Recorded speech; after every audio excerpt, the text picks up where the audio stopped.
चुनावों के आखिरी दिन राहुल गांधी कुछ इस तरह से अपने कार्यकर्ताओं का हौसला बढ़ा रहे हैं। राहुल गांधी कहते हैं कि जिस तरह से मुझ पर हमला किया जाता है उसी तरह से आप पर भी हमला किया जाता है, मगर मैं आपसे प्रेरणा लेता हूं। दोस्तों, इस बात में दो राय नहीं है कि चाहे हरियाणा के चुनाव हो या जम्मू कश्मीर के चुनाव, राहुल और प्रियंका मुद्दे पर बने हुए हैं। इन दोनों ने एक टीम के तौर पर काम किया और भारतीय जनता पार्टी को लगातार मुद्दों पर घिरते रहे। मगर दूसरी तरफ भारतीय जनता पार्टी की बात करें तो प्रधानमंत्री नरेंद्र मोदी तो गायब थे। मैदान में उतारा हेमंत विश्वकर्मा और योगी आदित्यनाथ को और दोनों जहरीले बयान देते रहे, मगर चुनाव बहुत दिलचस्प हो गया है। दोस्तों, राहुल ने अपने कार्यकर्ताओं का हौसला कैसे बढ़ाया कुछ देर के बाद, मगर इस तस्वीर को देखिए। दोस्तों, दलित नेता अशोक तंवर जो है वो राहुल गांधी की मौजूदगी में कांग्रेस में शामिल हो गए। अशोक तंवर की खासियत यह है कि दोस्तों की एक जमाने में ये सिरसा के से कांग्रेस के सांसद हुआ करते थे, फिर यह शायद आम आदमी पार्टी गए, बीजेपी गए, कांग्रेस गए, फिर बीजेपी में थे और अब हवा का रुख इन्हें दिखा रहा है तो राहुल की मौजूदगी में वह दोबारा कांग्रेस में आ गए हैं। खास बात यह है कि थोड़ी ही देर पहले करीब 1:45 पर वो हरियाणा के मुख्यमंत्री के लिए वोट मांग रहे थे। जी हाँ, भारतीय जनता पार्टी के लिए वोट मांग रहे थे, मगर चंद घंटों में हालात बदल गए, जज्बात बदल गए और अशोक तंवर कांग्रेस में आ गए। आपको एक चीज पर गौर करना पड़ेगा दोस्तों, अशोक तंवर आखिरी लम्हे में कांग्रेस में आ जाते हैं। याद कीजिए, वीरेंद्र सहवाग जो भारतीय जनता पार्टी का प्रोपेगेंडा आगे बढ़ाते हैं, वह क्या करते हैं, वह कांग्रेस के लिए वोट मांगते हैं। तो यह सब कुछ हवा का रुख बयां कर रहा है। हालांकि अशोक ने जो कारनामा किया, मुझे बॉक्सर विजेंद्र सिंह की याद आ गई। दोस्तों, आपको याद है सुबह वो राहुल गांधी को अपना नेता बता रहे थे और दोपहर आते आते वो बीजेपी में शामिल हो गए।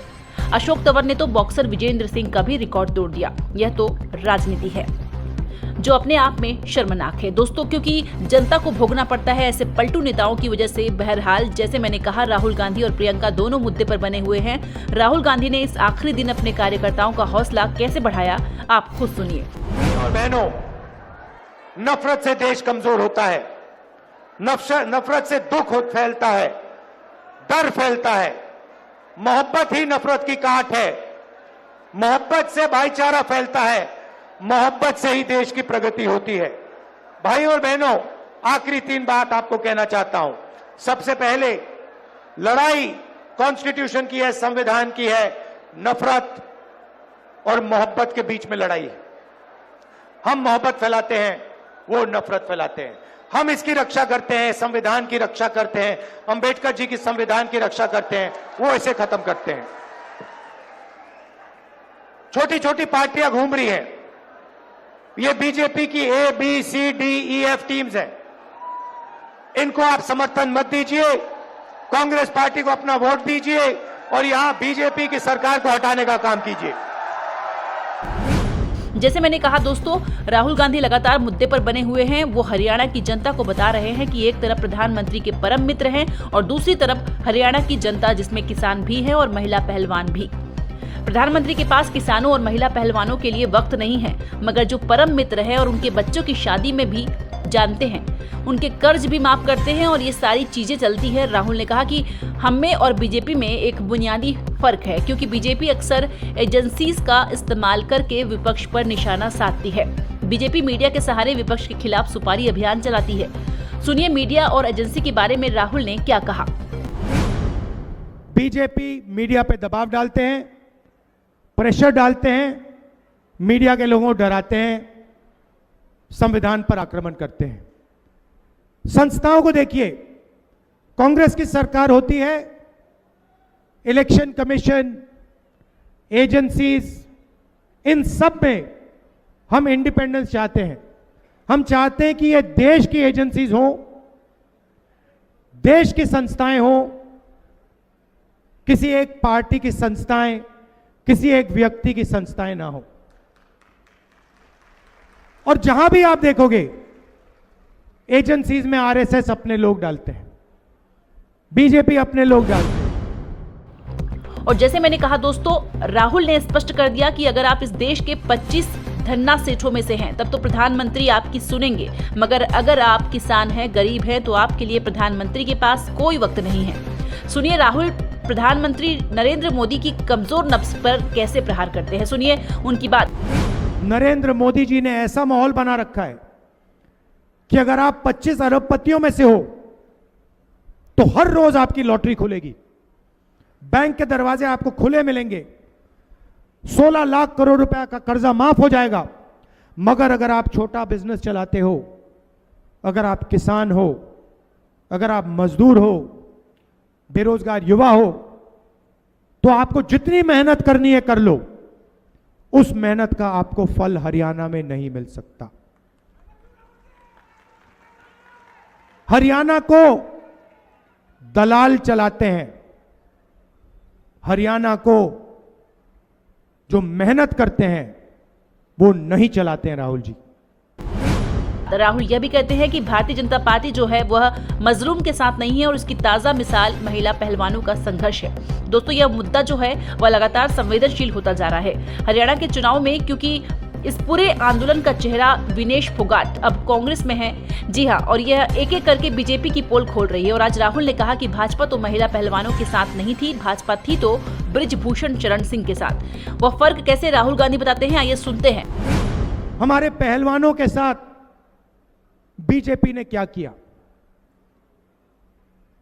देश के सामने बिना डरे उनका एक मेंबर बलात्कार कर रहा है, सेक्सुअल हरासमेंट कर रहा है, उनको कुछ लेना देना नहीं। वो भी संविधान पर आक्रमण है, क्योंकि संविधान कहता है कि इस देश में हर महिला की रक्षा होनी चाहिए। और जब नरेंद्र मोदी जी चुप रहते हैं, जब मणिपुर जलता है और नरेंद्र मोदी कुछ नहीं कहते, 1.5 साल हो गए वहां गए नहीं, तब नरेंद्र मोदी संविधान पर आक्रमण करते हैं। और बात वहां नहीं रुकती दोस्तों, राहुल गांधी ने अपने पसंदीदा हथियार का इस्तेमाल भी किया। कि आपको याद होगा लोकसभा चुनावों में राहुल गांधी लगातार कह रहे थे कि किस तरह से भारतीय जनता पार्टी संविधान खत्म कर देना चाहती है, और कहीं न कहीं राहुल के इस बयान को बल मिल रहा था। खुद भाजपा के नेताओं के बयान के द्वारा आज राहुल ने स्पष्ट किया कि दो विचारधाराओं की लड़ाई है। एक तरफ बीजेपी जिसका संविधान में बिल्कुल भी विश्वास नहीं है, और दूसरी तरफ कांग्रेस जो संविधान के सहारे ही चलती है, क्योंकि इसी संविधान में इस देश के गरीब मजलूम के लिए इंसाफ। सुनिए तो दोस्तों, हरियाणा में भी चुनाव प्रचार खत्म हो गया और कुछ चीजें स्पष्ट होती जा रही है जो मैं आपको सिलसिलेवार तरीके से बताना चाहती हूँ। पहली बात, प्रधानमंत्री का आत्मविश्वास, कॉन्फिडेंस धीरे धीरे खत्म हो रहा है, वरना हरियाणा के चुनाव में, जम्मू के चुनाव में क्यों नहीं थे। ये सवाल तो किया जाए ना, आखिर क्या वजह है कि प्रधानमंत्री वहां पर नहीं दिखाई दे रहे हैं? किस बात का डर है? उनको क्यों यह चुनाव में नहीं उतर रहे? क्या बीजेपी को लग रहा है कि प्रधानमंत्री के चेहरे से कहीं न कहीं भाजपा को नुकसान होगा? यह तो अकल्पनीय है, यह तो सोचा भी नहीं जा सकता। फिर भी यह हो रहा है, यानी कि अब बतौर चेहरा प्रधानमंत्री नरेंद्र मोदी अब कैसे असरदार नहीं रहे। सवाल यह भी किया जा रहा है कि दोस्तों, अब तक जब हरियाणा के बाद महाराष्ट्र में चुनाव है तो क्या प्रधानमंत्री नरेंद्र मोदी वहां पर भी गायब रहेंगे? और अगर प्रधानमंत्री गायब नहीं रहेंगे तो क्या उनके चुनावी मैदान में उतरने से भाजपा को नुकसान होगा? हालात कैसे बदलते हैं दोस्तों, वक्त कैसे बदलता है। एक तरफ भाजपा के पास सिवाय प्रधानमंत्री के चेहरे के अलावा कुछ भी नहीं था, मगर आज अगर हरियाणा में, जम्मू कश्मीर में भाजपा हार जाती है तो यकीन मानिए दोस्तों, ऐसी उल्टी गिनती शुरू होने वाली है जिसकी आप और हम कल्पना भी नहीं कर सकते। एक तरफ प्रधानमंत्री पर से विश्वास टूटता जा रहा है, उनका खुद का कॉन्फिडेंस खत्म हो रहा है, दूसरी तरफ नफरत नेता भाजपा में मजबूत हो रहे हैं। मसलन हेमंत विश्वकर्मा शर्मा जो लगातार बाबरी मस्जिद का जिक्र कर रहे थे, एक टूल किट के जरिए मुख्यमंत्री आदित्यनाथ भी बाबरी को याद करते हैं। अरे साहब, जो स्ट्रक्चर मौजूद में नहीं है वह बाबरी का गिराया जाना, किसके चलते देश में इतने दंगे हुए थे? आखिर भाजपा के नेता, भाजपा के ये सम्मानित मुख्यमंत्री उस नफरत काल को बार बार क्यों याद दिला रहे हैं? क्या आप हमारे बच्चों को दंगाई बनाना चाहते हैं? ये सवाल तो आपसे होगा ना। क्या अब मजबूरी है भाजपा की कि उसे नफरत का सहारा लेना पड़ता है? हरियाणा की जनता समझ चुकी है, अब जनता को नफरत के सहारे उल्लू नहीं बनाया जा सकता।